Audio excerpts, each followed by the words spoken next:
Ecamm fam, welcome back to the test studio. I am so excited. I've been doing all of these Meet the Fam interviews. When we first kind of relaunched this series, I was like, oh man, it's going to be hard to get people to jump on camera with me, especially in the summer. And that was not the case. You are all showing up. It's been so awesome to get everyone's emails and hearing and meeting all kinds of people that I don't know yet or I don't know well enough yet. So keep those emails coming. If you are here hanging out with us today, you are always welcome to ask questions live. Throw a Q: in front of it so that I don't miss any questions. And if you're watching on replay, you can ask questions. We'll be sure to follow up with Elna or answer them if I know the answer to them.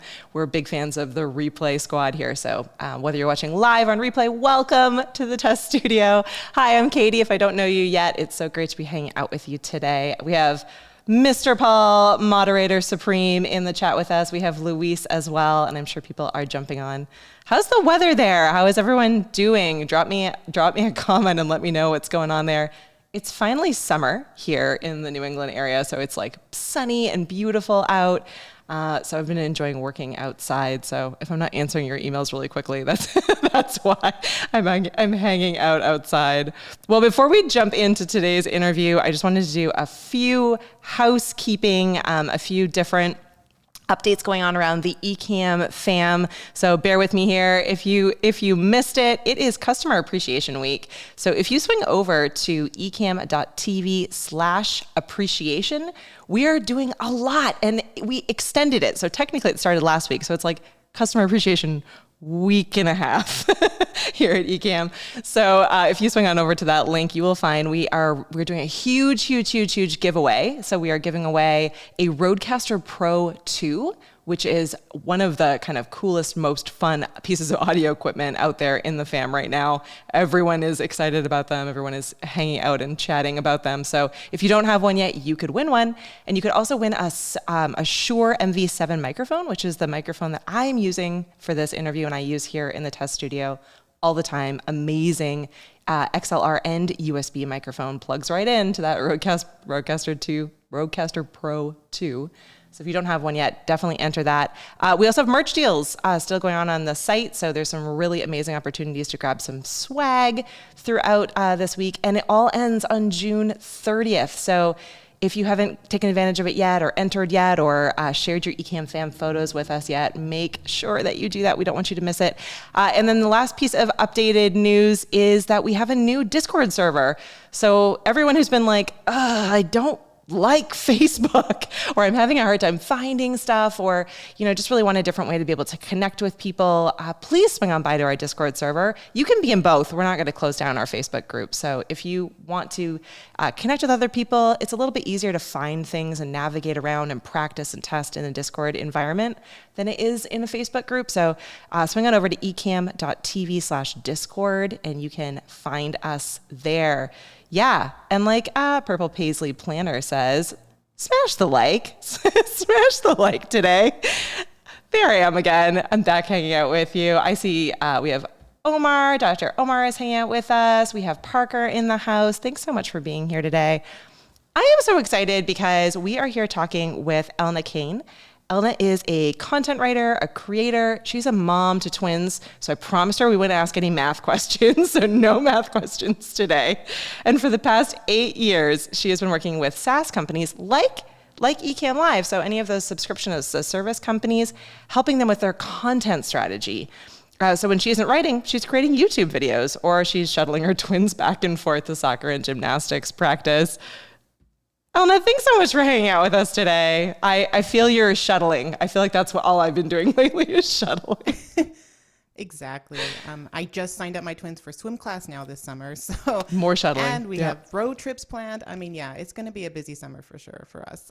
But thank you for having me. I'm super excited. And yeah, I'm like over the moon with what's happening right now with my setup here for YouTube and all my cool tech toys that I have. So yeah, well, exciting. You look and sound great. So you're you're in it. I love it. I love it. Well, and I'm thrilled to be talking with you today because I feel like for the last probably 6 months or more, we've been really, and maybe the Ecamm fam doesn't realize this, maybe we've been doing it subversively, but we've been really, really trying to get everyone to think more strategically, particularly as it comes to content, and be really thinking big picture about content. So I'm thrilled that you're here, because this is a subject we will be continuing to talk about and to push out, because I do think that there's a lot of opportunity when it comes to thinking through a video first or a live stream first content strategy and finding ways to kind of be more efficient and be more strategic with how you're approaching your content. So I'm thrilled you're here. But before we jump into too much in the content side,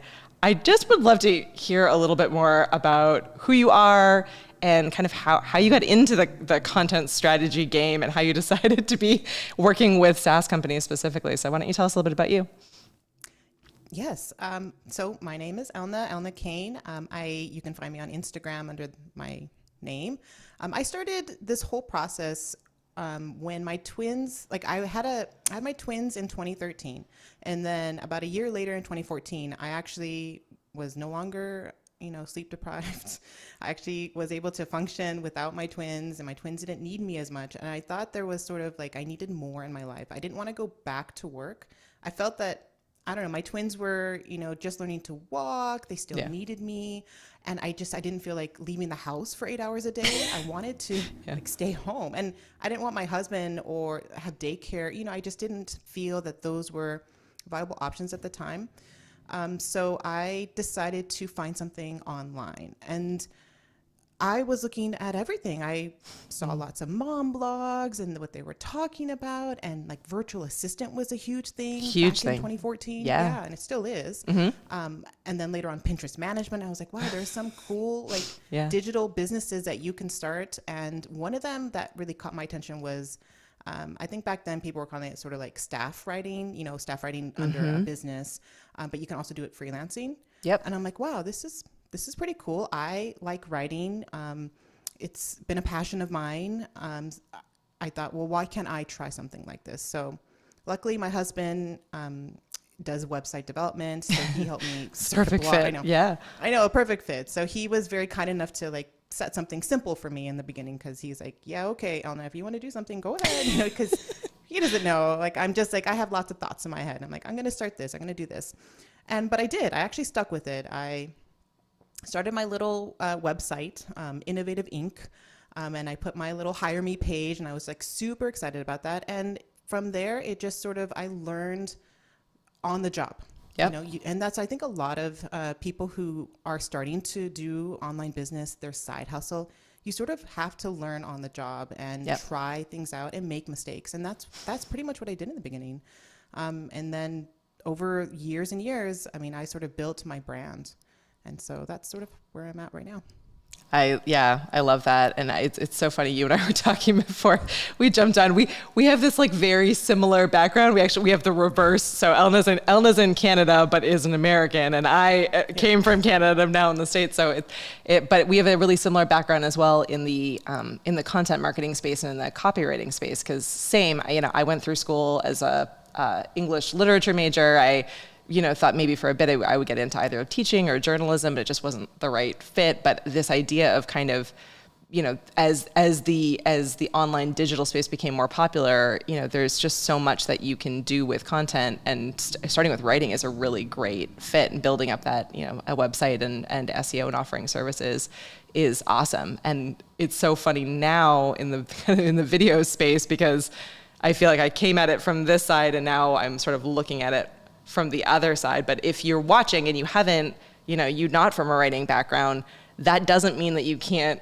have a blog. That doesn't mean that you can't, that you can't be writing. There's lots of different amazing things that you can do with all of these different content mediums. So yeah, I think that was really smart of you, and it gives you that, I'm sure, that freedom to be able to work the hours that you want to work and be able to, really build it up the way that you want to have it built up, which is great.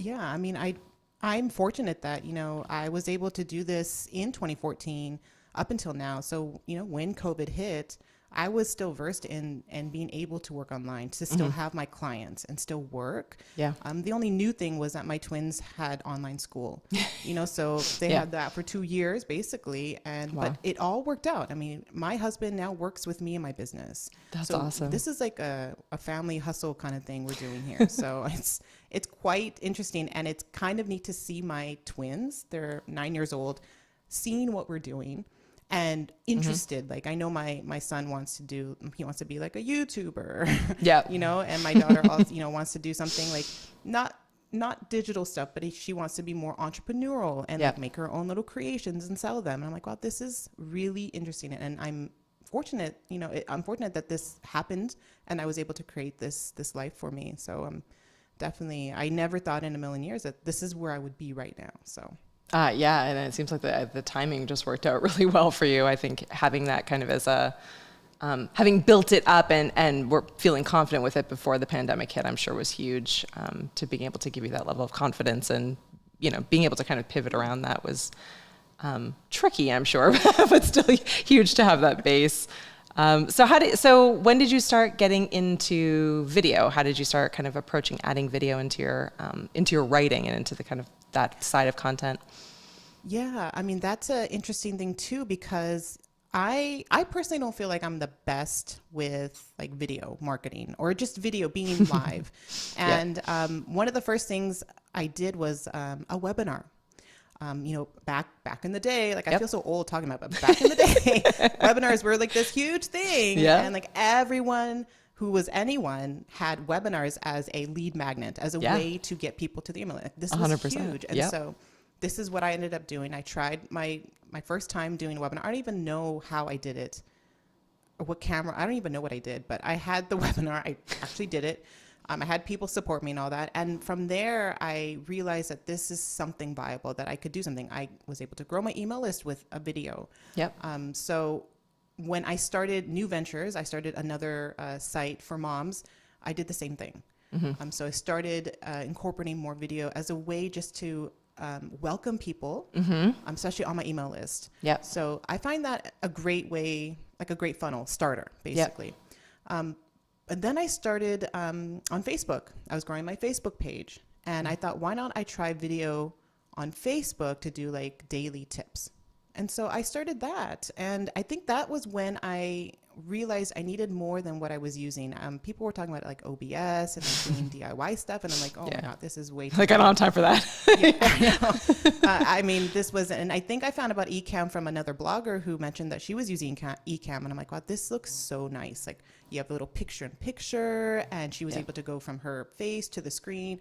I'm like, this is what I needed, and that's when I started. I started Ecamm back in like 2018 with those Facebook like lives that I did. Yeah. And then I repurposed them then I started a YouTube channel. I said, why not I just throw them on YouTube? And that's sort of how that started with the YouTube side, like 3 or 4 years ago. So yeah, I'm using it more and more.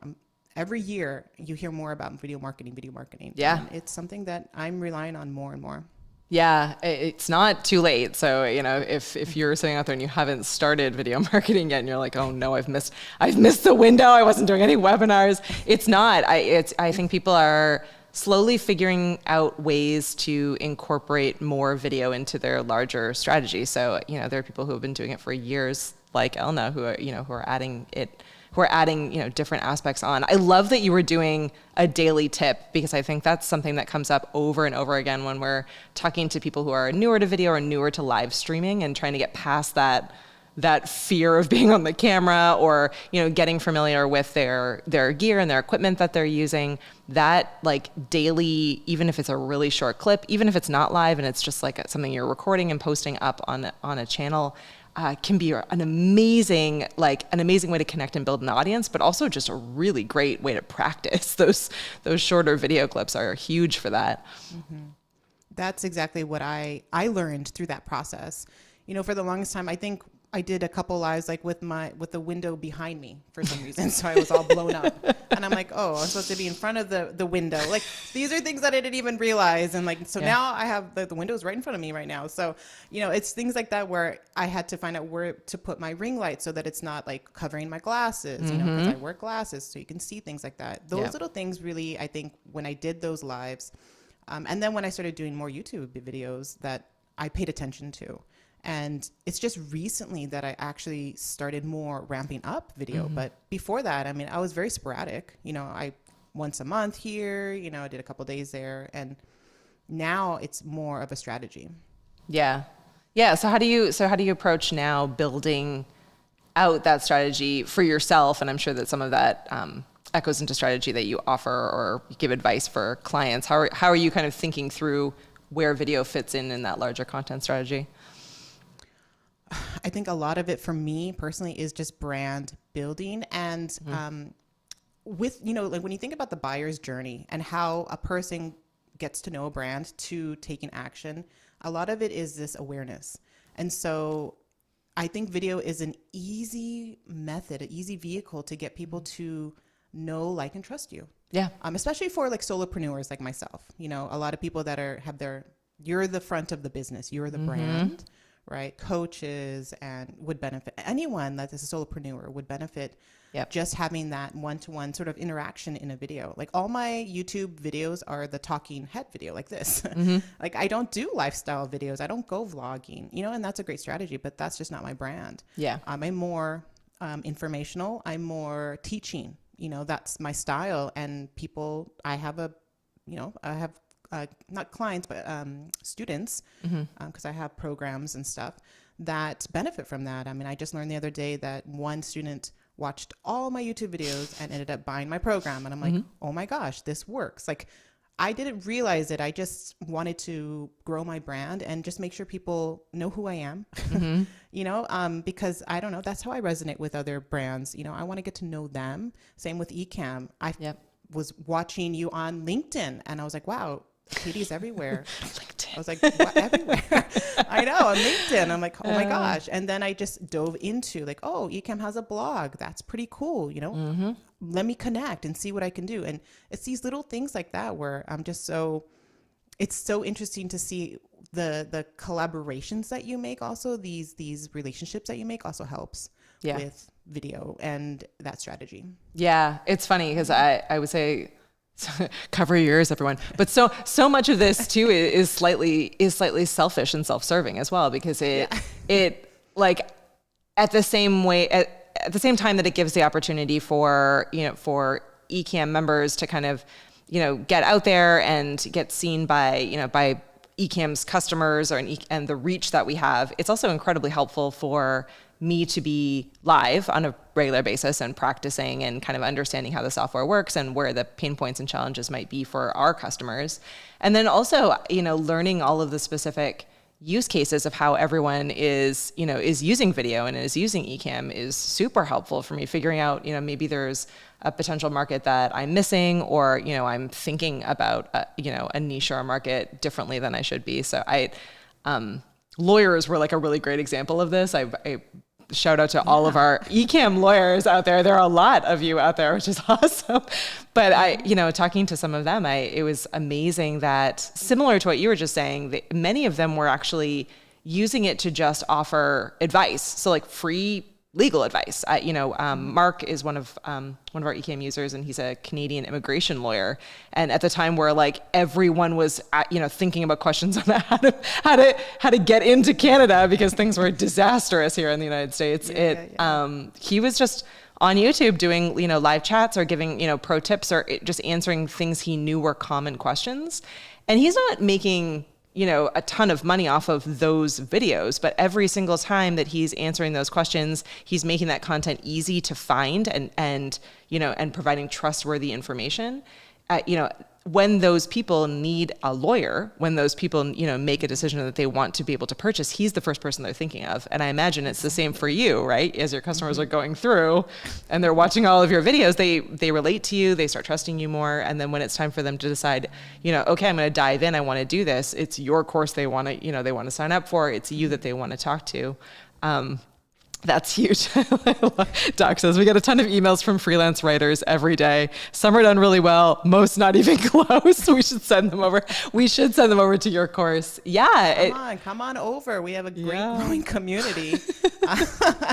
Yeah, I mean, I teach writing online, so that's just what I do, and because that's what I'm versed at, you know, this whole blog writing, SEO writing stuff. So but yeah, I mean, it's I'm finding it every year, so many newer and different opportunities, right? Yeah. Like the whole NFT space, for example. Oh yeah, for sure. Writers are writing about NFT storytelling, and like they're making a killing, and I'm like, really? Like, there's so many new avenues with writing and just being out online for content creation or any type of content. So yeah, it's exciting for sure. Yeah, absolutely. And if you all want to crib, you know, our repurposing plan, excuse me, I've said this a lot of times, but you know, a really easy way to do it if you're not a strong writer, but you want to think about starting a blog and improving your SEO game, which will be hugely valuable to you from a new customer and an acquisition standpoint.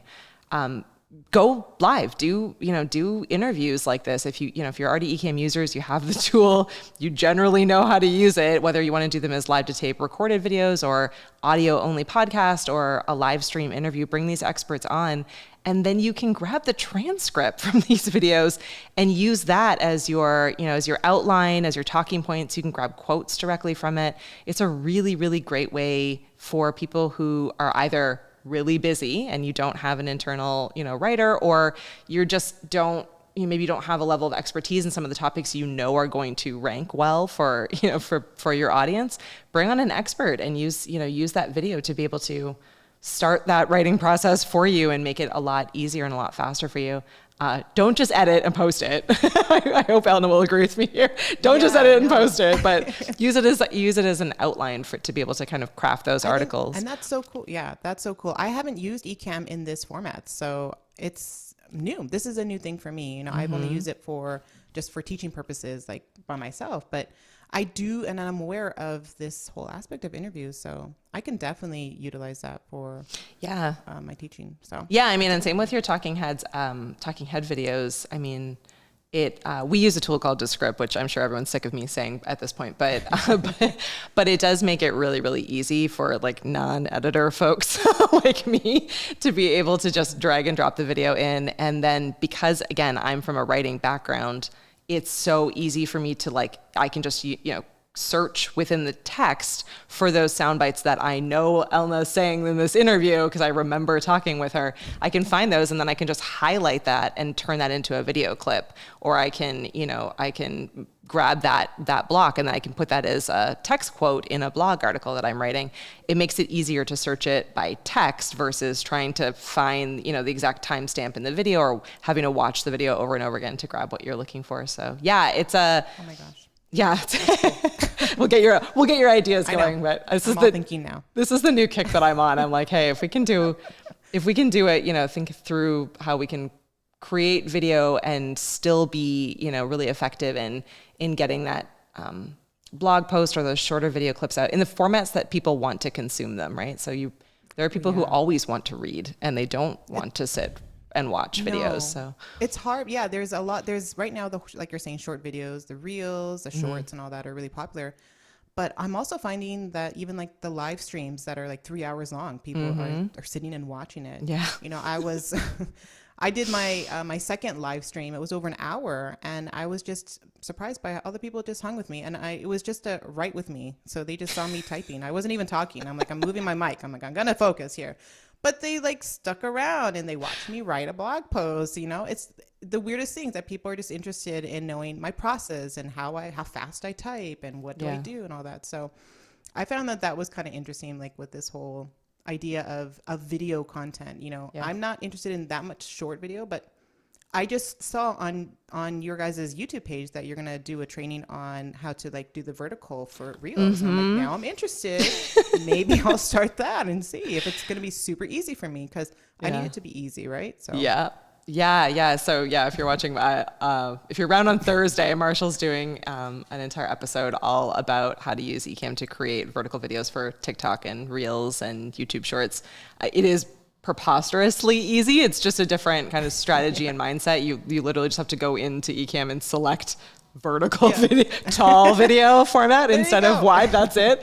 Obviously you need to like position yourself in frame properly, but that's about it. And then you can flow through the same way as you would if you were recording or if you're live streaming. You got to get into that kind of live to tape mindset. So there's no editing necessarily needed. If you just add all your graphics and your text and whatever else you want to add it in upfront in the planning phase and then flow through it. But yeah, it's funny. Like I love that you're doing the like write with me sessions, because I think that I think my favorite thing that has come out of an otherwise terrible situation where we're all, we've all been like in this weird post-apocalyptic feeling world where we're, where we see large groups less, we working and career experience is very different. We're not in these like offices. We're kind of together less. And yet what came out of it is this idea of, of collaboration and of community. And Ecamm Fam is amazing at this. But yeah, this idea of, I know you, I like you, I trust you. Like, I would love to just like have you on in the background and we'll all write together. Because it is like, it's motivating. And some of us need that kind of ability if you need it to ask a question, but maybe you don't. Maybe you just want it on and kind of in the background to kind of push yourself. It's good to kind of have a friend there that's like, all right, we're all writing, right? You're writing, I write, we're all writing. Well, and I watched other Write With Me videos and I'm like, well, this is kind of a neat, interesting idea. Some of them did it like at 5 a.m. I'm like, I'm going to do it like 10 p.m., 10 p.m., but not that early for me. But yeah. I see you. That's what time would be for me. That 5 a.m. is not going to happen. No, not especially with twins. Like, although they do wake up quite early, but no, I'm not doing that. I love Todd's comment. Todd was raised in church and an hour is just getting started. Yeah, I think, especially with YouTube, what's cool about it, and Doc does this all the time, and I've started doing it more often now, is that many of us have YouTube on our TV. So like I'm making dinner and I can have my favorite, live streams up in the background. I may not be able to comment and engage the way that I like to or would want to, but I'm able to consume that content. Podcasts are also amazing for that, where, I'm often putting my favorite people in my ears while I'm cleaning the house or running errands in the car, doing all of that kind of stuff. So that's my favorite too. Well, and also because it's like, I need time for a lot of us need time for like education. I know. And also to block my twins, from the world while I do my dishes. Yeah. But it's also just like, I pick up a podcast mostly for educational stuff, with the whole writing and SEO world and content marketing is changing so fast. Like, I have to be on my game and sort of understand, especially if I'm providing this type of content for clients, digital marketing clients, right? So, because I think that's, for me, that's how I can stand out in my brand is to sort of know these tools. I know how to use Ecamm. I know how to use other like AI tools. I know how to use, Grammarly or even like MarketMuse and these other tools. It's and if I can do that, then clients can benefit from hiring me over someone else, hopefully. But nothing drives me more crazy than when I get an email where you're like, oh, so many typos and grammar mistakes. Grammarly goes a long way. Doc says, 5 a.m. The Ecamm fam wakes him up. Yeah, Doc is often, you're up early because you have to deal with all the different time zones. It's one of the downsides of living in Hawaii, Doc. See, there's just the one. Your job does not make it easy. I love it. So I think you walked through this a little bit. I'm trying to keep I'm on task with my questions, but walk us through a little bit about like what your content marketing workflow looks like right now, like how you're planning out content, how you're kind of taking it from A to Z. A to Z. I know, A to Z. There you go, Canadian. For me, I actually do what is it called? The front load week or something? Week where I do like on Monday to Wednesday. Oh, nice. And then I leave, Thursday, like Wednesday, Thursday, and Friday for more of my creativity, just sort of to have that creative cup filled for me personally. Yep. But the Monday through Wednesday, I do video editing on Tuesdays. So I do all my videos on Monday. Mm-hmm. So I have actually 2 YouTube channels. Wow. And so I was told myself I'm going to do 3 videos for each channel, 6 videos on Monday. I'm like, no, I can only do 3 videos on Monday, and that's all I'm going to do because it's a lot of work. I'm finding. Yeah, just with the equipment and everything. You need to pick and choose your battles. I know. Yeah. But I realized how it's fun for me to do videos now, I'm realizing. And I want to grow my channels. I want to, again, the digital marketer and myself, I'm like, I want to try these challenges and see what I can do. You know, like I go to these platforms, like, how can I grow this platform? Like, what can I do to grow and go on this platform and all that? So I'm finding with these 2 YouTube channels, how different it is, what a different marketing strategy I have for these 2, because they're completely different audiences. But I do my video creations on Mondays, and then editing on Tuesdays. And then on Wednesdays, I focus more on the writing. So I do client work, I do blog posts. I also have I have other writers for me and VAs. So I have a small team. Nice. And so, yeah, Fridays I might do sort of like content ideas for them. And then I go back for the week. So, but Mondays for me are usually the videos for me to do all my videos. I get all my outfits ready and I get my scripts ready and my lighting, and I do all that. So, and I recently just got this new microphone and a new camera. It looks awesome. So yeah, I'm just trying to up level my game. You know, I subscribe to the pro plan here on Ecamm for the 4K videos, you know, like I'm trying to see if that makes a difference. And it sort of is, I guess. I mean, I'm plugging away. So yeah, no, definitely. I love that. It looks great. I mean, and it's been interesting to see. I think it was a mix of Doc and Marshall, who does our Thursday show. They were talking about this concept of, you know, again, back in the day. We're going to talk about back in the day a lot. We're very old. The oldest. We're going to talk about back in the day. But back in the day, you know, you used to buy fancier or more expensive, better outfits and things that you would wear for those, you know, professional business meetings. And, you know, you would show up if you had a meeting or a presentation or something that you needed to give. You needed to look and feel your best. And these days, it matters less on what you're wearing. Maybe you're not even wearing pants. We don't know. I hope you are. But it matters less about that than it does about your, you know, your equipment and your background and what the quality of your video is and how clear it is and how, you know, how well you sound. That is your business suit, your fancy outfit. That's what is going to matter most. And whether that's, again, you know, that could be in a live video, it could be on YouTube, it could be on Facebook, it could be in a Zoom call. Wherever you're showing up on video, you should have, you know, that consistency. I love that you front load your week like that. I'm trying to be better about that. I often feel bad because I have a lot of influencers and experts I work for, and I'm always like, okay, I guess I can talk to you Friday, but that's like my creative day, and I just want to. I know. But yeah, I think it does help with that consistency. Like if you're creating videos every Monday, then you know that, like, you know, you've blocked off that time. You have your studio or your space looking the way that you want it to. You know, your family, if you're at home and you have family at home with you, knows that that's like time to not maybe be on Netflix or who knows, whatever else. So I'm loving these comments coming through. But yeah, no, I think it's an important aspect of thinking through your workflow, is really like owning your schedule and setting those boundaries is hugely important. Wow. But another thing too is my schedule has to constantly change. You know, like I was telling you, today is the last flexibility. day of school. Yeah. The last day of school for my twins. So they're going to be home every day. Every day. God bless you.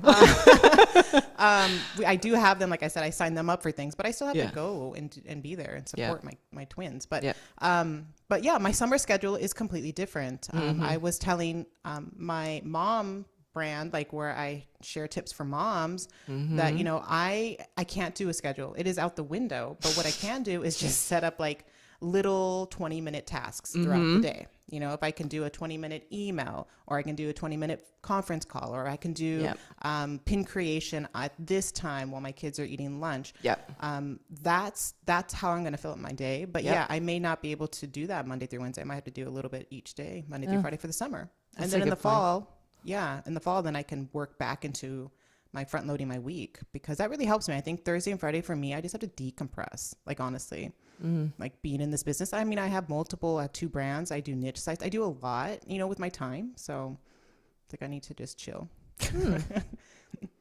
I'm looking at this question. I don't think so. I'm hearing her clearly. Let me put my other headphone in. I have my right headphone in and I hear her fine, but let's see. Say something, Elna. Oh, can no one hear me? Hi. I'm No, right here. they can hear you. Oh. But you might be right. Maybe it is coming through one channel only, and I'm not quite sure. Good question. We're going to keep trucking forward since we're halfway through, but I appreciate it. We'll get better. This is my own fault for only ever putting in one headphone because I don't like the sensation of having both of them in. I know. Yeah, you need that sort of air. You have to hear it. Same with me. I only have one on too. Well, thank you for being patient with us, Stanley. We'll sort it out for next time. Doc is always preaching this. I think it's really important. That comes down to the mindset and what you tell yourself. I'm trying to get better at this. I love that Doc always calls me out on it. But yeah, saying things like, it's not that hard, or I'm not not overwhelmed. This is doable. I need to break it down. I need to figure out, and even what you're saying with changing that schedule, and instead of saying oh, I have the kids home all day. Okay, I'm overwhelmed. I'm not going to get everything done that I need to. Saying, okay, I have these 20-minute blocks, and so I'm just going to work my way through my list and be okay with the fact that it's a different summer schedule, and that's my boundary, and that's what I'm setting, and that doesn't mean I'm failing. I think that it relates to people from all kinds of backgrounds on every level, whether that's your video creation or your live streaming, don't approach it with a mindset of, this is going to be overwhelming. I'm going to fail at this. Really think through how you can make it work for you and for what your priorities are and for what your goals are and for what your brand is. Yeah, that mindset is so powerful to motivate you. When I first started this whole business, I was brand new. I didn't take any courses. There weren't many people in 2014 really teaching about online writing and how to do content writing at the time, or at least I didn't know. Yeah. And so, I put myself out there. I was on LinkedIn. I was engaging in LinkedIn groups. I was, doing all these things, sharing my new blog post that I wrote on my blog. And then all of a sudden one day I got someone just trolling me and saying you're the worst writer. And I'm like, holy moly, this is my business. And then you're telling me this. I'm like, it almost shattered me. It really almost shattered me. It was my husband who really just said, F them, you keep your head down and work. And you're doing a great job. And that's the mindset you have to have. It's to keep your head down and don't listen to the chatter. Yeah. And, I've been doing this, like you said, 8 years now. It's taken me quite a while to really get in that headspace, but I know for a lot of new people, it is hard. The comparison syndrome is huge. Analysis paralysis is huge. Yeah. And you have to really get past that. And you do that just by focusing and keeping your head down. I mean, yeah. I should put that in a graphic. Focus and keep your head down. Shirtable, as the fam says. It's a shirtable thing. Yeah, no, I mean, and I think comparison, it gets even worse in the space that we're in, because it, especially in the world of video, because it's so visual. And if you're live streaming, you have people in the chat that are, saying potentially crazy things. I see you all out there. No, but it, thinking that through in advance and trying to keep calm and reminding yourself that, it's in many instances, it's not about you. It's about, it's someone else's baggage or feelings that they have coming up. But it is really helpful to always have, and this is just my own feeling, but have a friend or a colleague or a group of, moderators or safe people, wherever that is, whether it's in, a Facebook group or community, or it's in the, the live chat of a live video that you're doing, or it's just a group of people that you can reach out to when you're like, I'm getting this, review that's coming in, and it's, it's really eating at me and I can't get it out of my head. Have other people help you through that if you can't get through it yourself or past it yourself. It does sometimes help to have someone else say it's not you. It's okay. It's okay. You're doing it great. Or maybe there's a piece of feedback that you could get from a safe person who is going to give it to you in a way that will actually be constructive versus someone who's just ranting or angry. Yeah. Well, and that makes total sense, because I do offer that for my students. I audit their first pitch. Yeah. Are they saying all the right things, or the pain points, the touch points to help, a client? And then I audit their about page copy, on their website, to make sure that they are saying what they are saying and it's confident in their writing, because they need that help. Other writers in my group, they have little groups of their own, and they share their latest blog post and their article to help improve their writing. So I think that's really important. especially over the summer, we try to do those sort of little writing challenges, right, in my course students, and just to get them out there and to share and then get the feedback, because it's hard getting feedback. I mean, there's a couple clients where it's hard to work with them because it's like, if you bash my writing, it's hard. Like, I really want to write for your voice and your brand and all that, but I mean, there might be a better way to encourage me a little bit. Like, I still get, if I get hit by that, it's hard, but like, I've learned to have a little bit of a tougher shell and just sort of go with it and be like, okay, the customer is right. If it doesn't reflect their brand message, then I need to work harder, kind of thing. But it's hard in the beginning. It really is. Having a dope crew makes life better. It does. Yeah. Like you can find comfort in your posse, your group, your crew. I love it. Well, I didn't ask this in advance, so sporadic question. Feel free to be like, pass, not going to happen.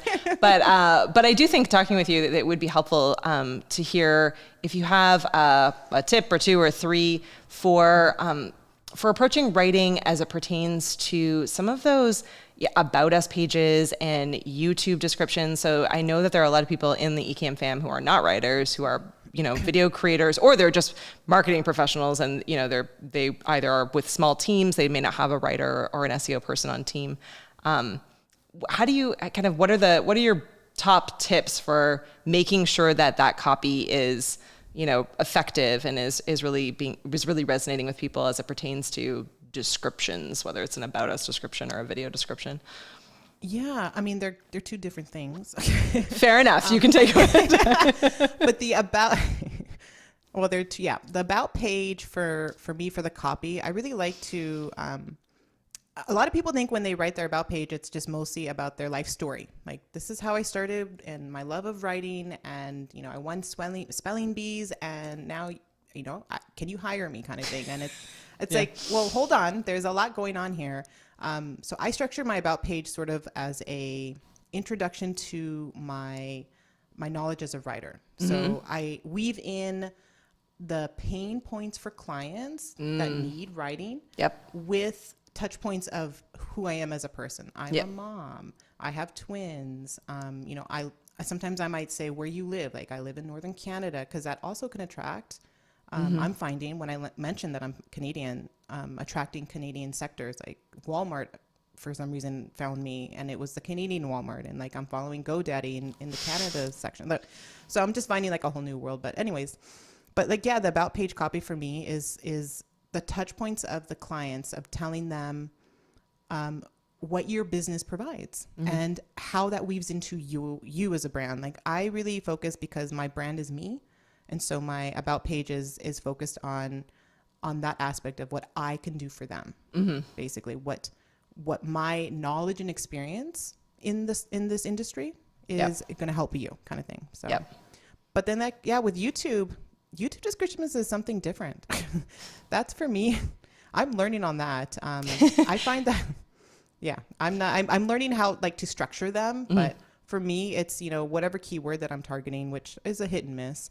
And writing enough information for people to understand, or for YouTube to understand what it is. Yeah. But I don't really, maybe I should focus more on that, but I really don't focus that much on the YouTube description part.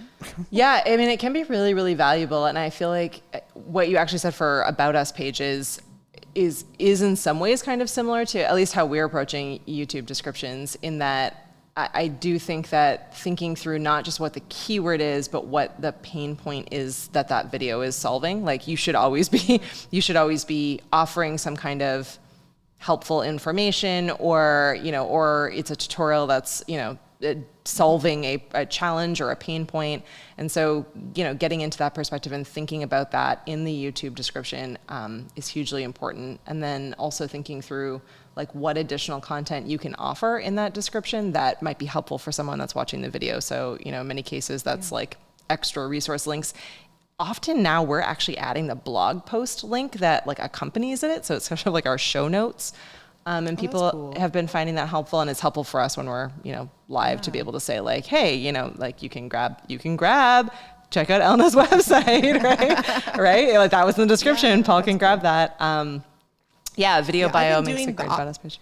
for me, I've been doing a little bit of the opposite, where I create the videos first and then I create the blog post. But I guess I have to go back now. That made me think like I should probably go back and add that. I actually just go back and add them. So the blog posts for me come after the video, because I am repurposing a lot of that content into a blog post, or doing like a roundup of pro tips from a series that we're doing. But yeah, adding that back in afterwards has been helpful. But yeah, there's I'm just going back up. Tyler has a great question, which we sort of just answered a little bit. But yeah, what are some of your writing best practices? Ooh, my best practice.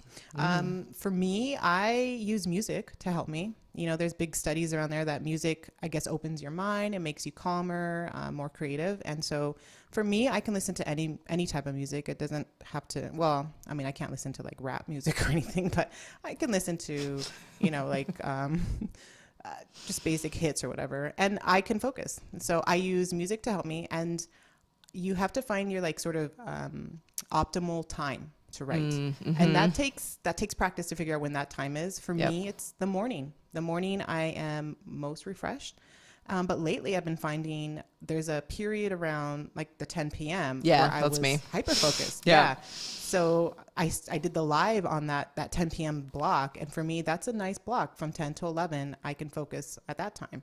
So I'm finding the two blocks that work for me, and I can get the most out of it. And then just limiting your distractions as much as possible. It's hard. I mean, I have twins, and I mean, I'm not telling them to go away if they distract me. I have to stop my process, but it just takes me longer to write that piece. If I get constantly, questions, having to go downstairs.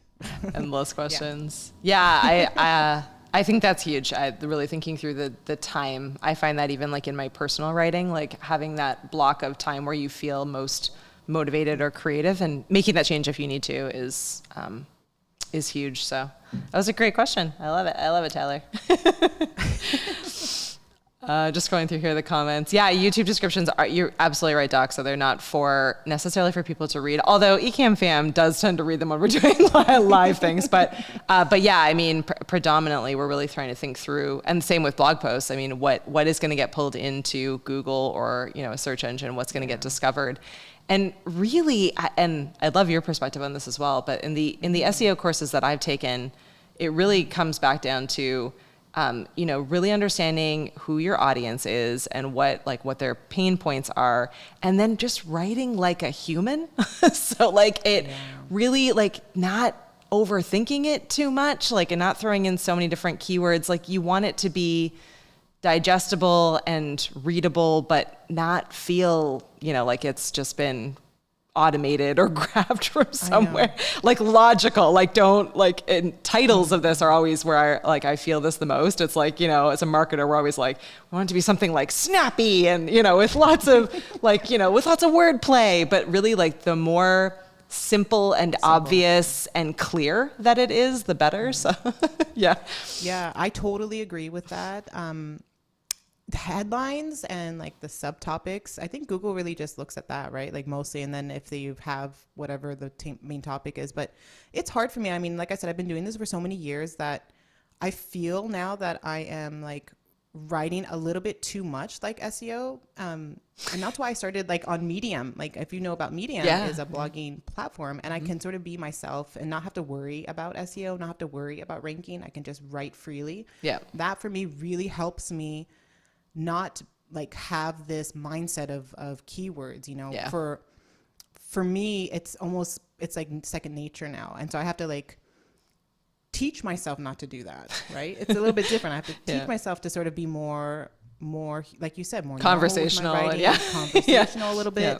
I mean, it's not like my writing isn't conversational, but it's more just the topic that I write about is the same thing over and over again. So I just have to sort of branch out and not focus always on SEO. I really have to just, like you said, listen to my audience and listen to my email subscribers and what their pain points are, and write something to help them, not necessarily to get new people on Google to come to me, kind of thing. Right. It's those things you have to think about. So, which I'm learning. I'm really focusing on that this year.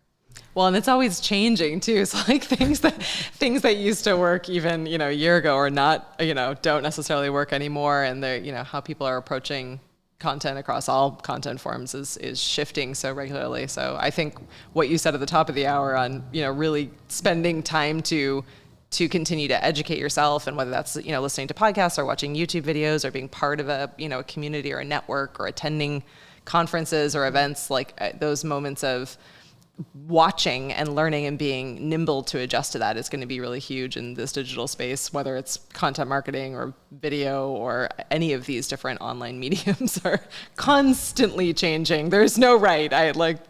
It's just, being able to kind of go with the flow and see what's working and see what isn't working, and being able to make those changes. Yeah, for sure. I mean, right now, what's the biggest thing right now is this whole AI writing stuff, right? Like you hear about this and how Google is catching up to that. And it's just, for me, it's another thing, for my writers, telling them, don't be afraid that, AI is not going to overtake your job, kind of thing, but it could, you never know. Things change, like you said, so fast that I don't have the answer to that. But I know for right now, people want like human people to write for them. That's still a thing. I think it may take over certain aspects of it, but I can't imagine that it would take, like Doc was saying in the chat earlier, that he's using tools like Jasper, for example, to be able to help write SEO like descriptions for YouTube. But probably like an entire blog post or an interview or, I think it's helpful for those kind of smaller marketing copy bursts where you might not have a copywriter on team, or you're just cranking out a lot of it because you're a larger company and you're trying to get that out across different places. But yeah, I mean, it'll be interesting to see kind of what happens in that space. But I feel like we're in an environment, it's funny, where you have like all this like AI and automation, but also people are getting like more authentic and raw and real with each other. Like we're sort of done with like pretending, like, no, we don't want to, like people don't want to, they want to show like the real side of themselves. And I mean, parenting is a totally great category that really is kind of taking the lead on that in many cases. It's like, we're not going to pretend that we're not having hard days here and there. Like things are difficult, and being able to come together and help each other out in those moments is what matters most to that community. And, so it'll be interesting to see kind of where those two sides meet up and what happens in the content space and the side of it. I think for me, like Instagram is where I'm more authentic, right? Yeah. Like I can be myself and not have to worry about being on brand or anything like that, right? Yeah. And for other people it could be, I don't know, TikTok or even YouTube, whatever their platform is. Yep. But Instagram for me, for sure. I love Instagram. Yeah. My goodness, we did it again. We're almost at the end of the hour. Is there anything else that you wanted to add, or we'll be repurposing this video according to that's awesome. So we'll definitely add that blog post in once it's there, and we'll circle back. But yeah, if there's anything else that you want the Ecamm fam to know, any updates on your end, anything that they should be aware of? No, not necessarily. I think the only thing is maybe over the summer I might do more. I'm thinking about doing these like little trainings, like you guys do trainings weekly. I'm thinking about maybe doing something like that for the summer. I think it might be kind of fun to do either like a live training or something on my YouTube channel, or one to grow my email list, like another way to grow my email list. So that might be something I might be doing. It's hard for me to like be concrete because I am a mom. Yeah. Things change every day, all the time. So, that's something that I'm thinking about. And I do have like all the outlines. I have everything ready. I just have to execute it, right? So committing to the time is tricky. We're on hiatus right now for our live from the test studio show, which we typically do on Wednesday afternoons, because Jill and I are both moms and we are busy with camp schedules, and we're like, okay, well, June is busy, so we're going to do these other things instead. But yeah, being able to kind of keep that schedule, I think that would be awesome. Live trainings have been really helpful for us, and really a lot of fun too. So it's always cool to see the crew that show up week after week and kind of really enjoy being there in a live setting, but also all of the people that catch it on replay and are able to to learn from that is a great way to keep building out your content. Mm-hmm. Yeah, so I'm excited for that for sure. I love it. All right, final comment. All good for structural bones for those who lack writing skills, but definitely have to add a lot of your own human touch. Yeah, so any of those AI tools, I think you do have to really kind of keep close tabs on them. I like, again, kind of with an English lit copy editing background, I'm always like, oh, I don't know if I trust it yet. I don't know if I trust it yet. But we'll see. It'll be interesting to see where it all goes. You never know. The things that we're afraid of or kind of apprehensive of today end up kind of being the cool things we love down the road. So you just never know.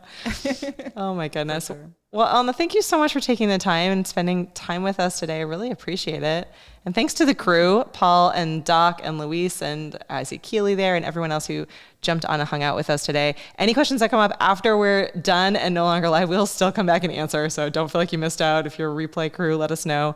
And just final reminder, it is still Customer Appreciation Week until the 30th. So 3 days counting today, 3 more days, fast math here.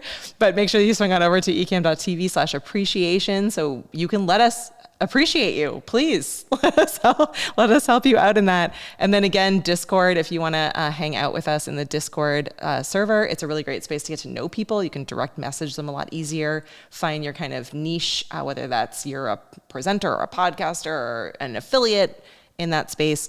Also really, we are pushing really hard right now. If you've been kind of sitting on the fence and wondering whether or not you should be or want to be or thinking about becoming an affiliate, now is the time. We're doing an affiliate giveaway throughout the month of July. So if you sign up right now, you'll get in, and we're going to give away $2,500 in gear to the affiliate that sells the most subscriptions in the month of July. So join us. We will help you. We're going to do trainings and lots of fun options for you to be getting out there and helping us spread the word about Ecamm. So final call and shout out for that. And I think that's it. Let me just scroll through really quickly one more time to just double check we have no other questions. It doesn't look like it. Thank you so much, Elna. We will hang out soon again, I'm sure. And thanks to everyone for watching. Awesome. Have a great day, everyone.